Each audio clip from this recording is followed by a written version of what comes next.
पिछले कई सालों में कई सारे 12th कॉमर्स की बोर्ड एग्जामिनेशन हुई, स्टूडेंट्स ने उन एग्जाम को अपीयर किया, अच्छा परफॉर्म किया, अपने मन पसंदीदा कॉलेजेस और कोर्सेज में एडमिशन लेकर अपनी जिंदगी की एक नई शुरुआत की। लेकिन जब मैं बात उन स्टूडेंट्स की करता हूं और मैं बात आपकी करता हूं जिन्होंने अपने 12th कॉमर्स की जर्नी क्या पूरी कर ली है या फिर जो आप पूरी करने वाले हो, तो आप सभी में एक चीज बहुत ज्यादा कॉमन यह निकल कर आती है कि जितने भी आपके 12th कॉमर्स के सब्जेक्ट्स है बोर्ड एग्जाम के लिए, उन सब्जेक्ट में से एक सब्जेक्ट से आपके बहुत ज्यादा घबराहट होती है, बहुत ज्यादा डर महसूस होता है, वह होता है आपका बुक कीपिंग एंड अकाउंटेंसी का सब्जेक्ट।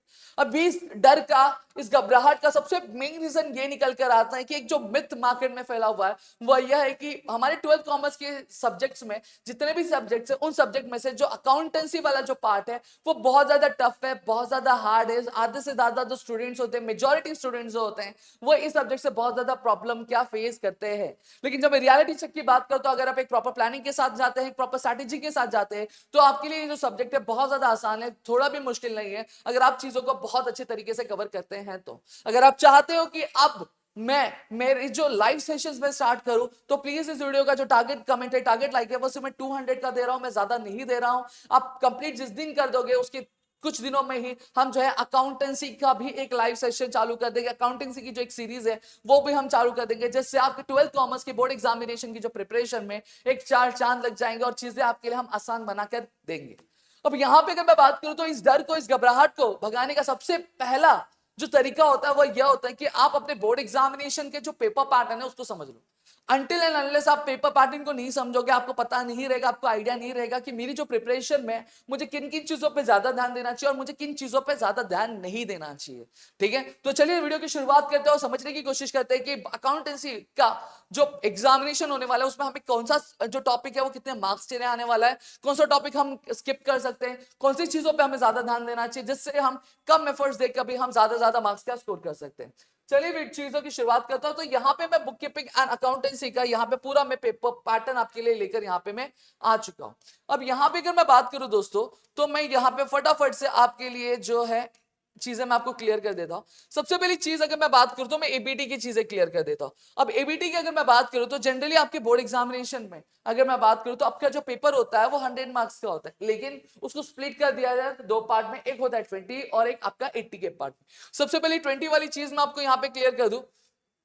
अब 20 वाली चीज में आपको आता क्या है, सबसे पहली चीज देखो, स्टेट द ट्रू और false with the reason statement, two statement 2.5 marks each. अब ट्रू और फॉल्स में आपको दो क्वेश्चंस दिए जाएंगे, हर एक क्वेश्चन का जो वेटेज होगा वो कितना रहेगा, 2.5 मार्क्स का वेटेज होगा।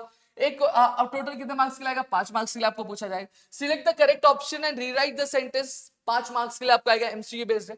फिर आता है कैलकुलेट द फॉलोइंग, 5 मार्क्स के लिए आपको पूछा जाएगा। ऐसे करके 15 मार्क्स से सीधा सीधा ऑब्जेक्टिव्स आ रहे हैं। फिर लास्ट आता है prepare a specimen of bills of exchange, जो 5 मार्क्स के लिए आपको पूछा जाएगा।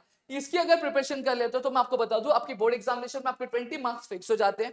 ये प्रिपरेशन करना मतलब एक तीर से दो निशाने होना। अब मैं ऐसा क्यों बोल रहा हूं, अभी ये आपको आगे पता चलेगा।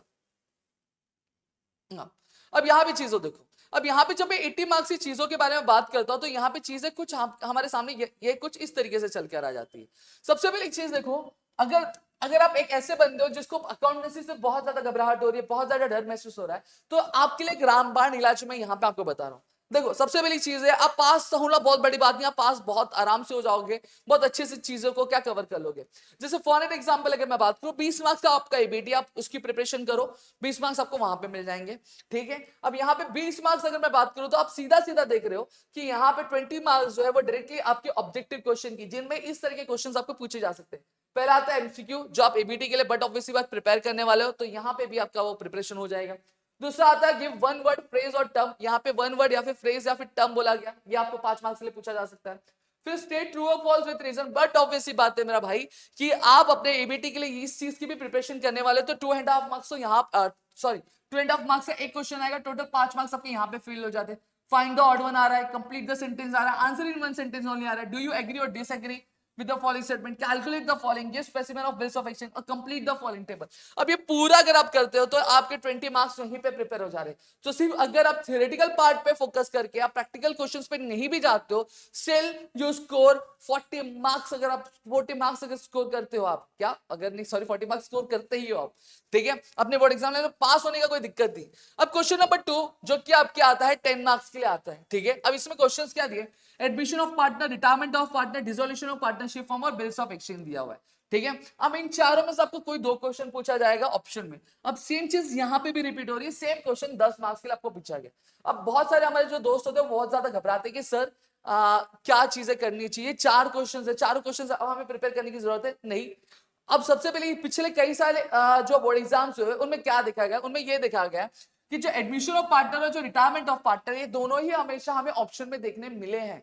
ठीक है, तो आप ये अटेम्प्ट कर सकते हो या फिर ये अटेम्प्ट कर सकते हो, जो भी आपको इजी लगे। और डिसोल्यूशन ऑफ पार्टनरशिप फॉर्म और बिल्स ऑफ एक्सचेंज हमें क्या ऑप्शन में देखने मिला है।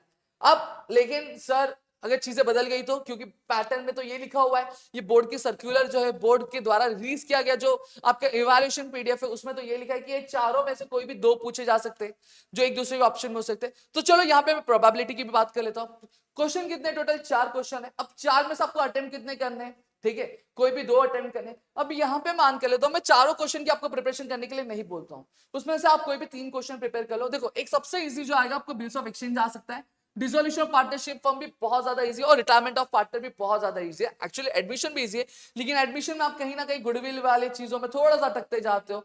ठीक है, तो यहाँ पे retirement of partnership, dissolution of partnership form और बिल्स ऑफ एक्सचेंज, ये 3 अगर आप 3 भी करते हो, मैं रैंडमली मैंने बताया कि आपको ये 3 अगर आप करते हो, अगर 4 टॉपिक है तो 4 में से अगर कोई आप 3 भी प्रिपेयर करके रखते हो तो हो सकता है कि ये दोनों एक दूसरे के ऑप्शन में आ जाए। तो बचा तो क्या, एक आप 3 प्रिपेयर कर रहे हो, तो अगर ये दो एक दूसरे के ऑप्शन में आ रहे हैं तो दूसरा जो क्वेश्चन आएगा उसमें एक तो आपको ऐसा रहेगा जो आपको आता रहेगा। समझ में आ रहा है क्या कहने की कोशिश? प्रोबेबिलिटी यही कहती है ना, प्रोबेबिलिटी रहती है कि कम से कम 3 क्वेश्चन आप प्रिपेयर कर लो, जिसकी वजह से क्या हो जाएगा, जिसकी वजह से आपको क्या हो जाएगा, अगर ये 2 क्वेश्चन, अगर 4 क्वेश्चन में से अगर ये और ये एक दूसरे के ऑप्शन में आते और ये और एक ये अपने ऑप्शन में आते, तो दूसरे क्वेश्चन में आपको एक चीज तो आती रहेगी। ठीक है, अब आगे देखो, यहाँ पे 20 मार्क्स का मैंने सोल्यूशन बता दिया, फिर मैं वापस आपको बता देता हूँ क्या बोला गया।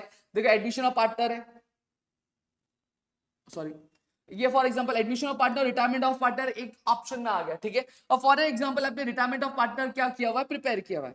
अब दूसरे क्वेश्चन में dissolution of partner, bills of exchange part आपका आ गया ऑप्शन में, तो अब आप क्या करोगे, आपके पास ऑप्शन है कि आपने फॉर एग्जांपल ये 2 किया था प्रिपेयर और इसमें से ये वाला किया था, तो हमें अटेम्प्ट क्या करना है, इसमें से एक अटेम्प्ट करना है, तो आपका जो भी बेस्ट होगा वो अटेम्प्ट कर लो। और फॉर एग्जांपल ये दोनों एक दूसरे के ऑप्शन में आते हैं, तो आपने ये वाला प्रिपेयर नहीं किया, फॉर एग्जांपल आपने ये वाला प्रिपेयर किया, तो आपका ये वाला भी आपको आ रहा है। तो इस तरीके से आप अपने 20 मार्क्स आराम से सिक्योर कर लेते हो।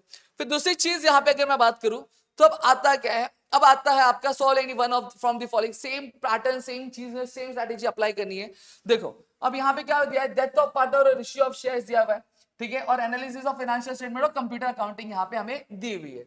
अब इसमें भी सेम चीज है कि ये कहा जाता है कि आपका इन चारों में से कोई भी 2 एक दूसरे के ऑप्शन में आएगा, और फिर इन चारों में से कोई भी 2 एक दूसरे के ऑप्शन में क्या आ सकता है। यहाँ पे भी प्रोबेबिलिटी सेम है कि आप क्या करो, अगर आपका अकाउंटिंग इतना अच्छा नहीं है तो what you can go with is आप एक डेथ ऑफ पार्टनर प्रिपेयर कर लो, एक इश्यू ऑफ शेयर्स कर लो, और एक कंप्यूटर अकाउंटिंग थियरी वाला पार्ट कर लो। एनालिसिस ऑफ फाइनेंशियल स्टेटमेंट में आपको बोलूंगा कि मत करो उसको। ठीक है, ये 1 2 3 ये 3 टॉपिक्स प्रिपेयर कर लो, इसमें से आपकी चीजें आराम से कवर हो जाएंगी और आप आराम से आप 8 मार्क्स का स्कोर कर सकते हो। ठीक है, अब तीसरी चीज यहाँ पे अब आता है एनपीओ वाली चीज में आता है, नॉट फॉर प्रॉफिट कंसर्न, जो आपको 12 मार्क्स के लिए पूछा जाएगा, और फिर अगर फाइनल अकाउंट जो है आपको 12 मार्क्स के लिए पूछा जाएगा।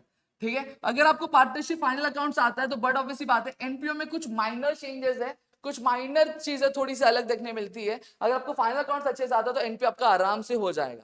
अब यहाँ पे बात करते हैं कि ऐसे स्टूडेंट्स के बारे में जिन्होंने अभी तक कुछ भी प्रिपेयर नहीं किया है और उनको समझ में नहीं आ रहा है कि मुझे क्या करना चाहिए और क्या नहीं करना चाहिए। मैं सीधी सीधी बात कहूंगा कि आप ये करो कि 6th और 7th अभी भी टाइम है, अभी अगर आप करना शुरू करते हो तो मेरी वीडियोस भी अवेलेबल है, तो एनपीओ आप आराम से कर सकते हो। ठीक है, और पार्टनरशिप फाइनल अकाउंट्स भी आप आराम से कर सकते हो। देखो ऑब्जेक्टिव वाला पार्ट आपको करना है, एबीटी में अपनी जी जान लगा देनी है, और साथ ही साथ अगर आपको कुछ नहीं समझ में आ रहा एटलीस्ट आप जो है पोस्टिंग करना सीख लो। क्या करना सीख लो, पोस्टिंग करना सीख लो। ठीक है, अब पोस्टिंग करने से होगा क्या कि आपको 12 में से 12 तो नहीं मिलने वाले हैं, लेकिन 5-6 आराम से मिल जाएगा इन में, अगर आप पोस्टिंग आप प्रॉपर्ली कर लेते हो। ठीक है, लेकिन अभी भी आपके पास टाइम है, अगर आप अभी भी फोकस करोगे तो आप आराम से चीजों को क्या कवर कर लोगे। ठीक है, और ये दोनों ही चीज आप आराम से स्कोर कर लोगे और अच्छा खासा मार्क्स स्कोर करोगे। एग्जामिनेशन में इतनी बहुत बड़ी चीजें नहीं आती है, बहुत ज्यादा चीजें नहीं आती है, लिमिटेड चीजें होती है, पेपर बहुत ज्यादा इजी आता है अगर आप प्रिपरेशन सारी चीजें बहुत अच्छे से करके जा रहे हो तो। ठीक है, फिर उसके बाद अगर मैं बात करूं ये फिर उसके बाद आपको बिल्स ऑफ एक्सचेंज एक टॉपिक कर लेना चाहिए अगर आपको कुछ नहीं हो, और इसमें से अगर मैं बात करूं तो आपको इश्यू ऑफ शेयर्स वाला जो टॉपिक है वो आपको कर लेना चाहिए। देखो 12-12 अगर मैं बात करूं सीधा सीधा 24 मार्क्स हो रहे हैं, और यहाँ पे 8 की अगर मैं बात करता हूं तो आपका 32 यहाँ पे हो जा रहा है, और वहां पे 10 की बात करता हूं तो आपका 42 और प्लस 20 मार्क्स आपका ऑब्जेक्टिव का कितना हो गया 52 62 होगा, और एबीटी के 20 कितना हो गया 62 प्लस 72 और 82। मतलब आप देखो लिमिटेड पोर्शन करके भी आप 82 प्लस मार्क्स 82 तक तो आराम से स्कोर करो, 80 प्लस मार्क्स स्कोर करो अपने बोर्ड एग्जामिनेशन में बुक कीपिंग एंड अकाउंटेंसी वाले सब्जेक्ट पे। समझ में आ गया? तो मेरा एक रिक्वेस्ट रहेगा कि आप इसको प्रिपेयर करना क्या शुरू कर दो। अब यहाँ पे सवाल ये उठता है कि प्रिपेयर कैसे करना है, क्या हमें हर एक सम सॉल्व करना है? देखो सबसे पहली चीज में अगर मैं बात करूं, जब कभी भी कोई प्रैक्टिकल प्रॉब्लम्स होती है,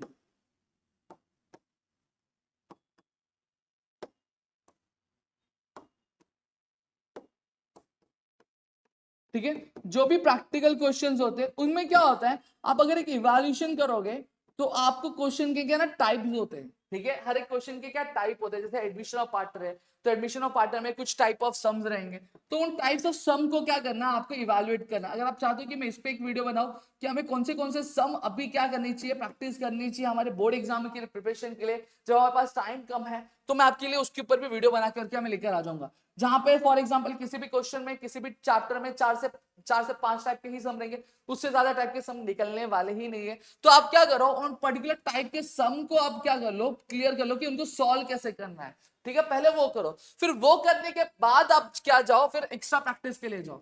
समझ में आ गया?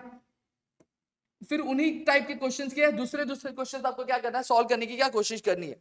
अब मैं जब इश्यू ऑफ शेयर्स और बिल्स ऑफ एक्सचेंज की बात करता हूं, तो अब ये अगर मैं बात करूं तो ये बिल्स ऑफ एक्सचेंज और आपका जो इश्यू ऑफ शेयर्स है, अब इश्यू ऑफ शेयर्स में अगर मैं बात कर रहा हूं तो यहाँ पे मेजोरिटी आपको एंट्रीज हो रहेंगी, हर एक क्वेश्चन में रिपीट होते हुए दिखाई देंगी, तो इसकी कुछ चीजें आप जो है कवर कर लो, आपकी चीजें अपने आप आसान और बहुत बोलते हैं ना राहत वाली हो जाएगी, ठीक है।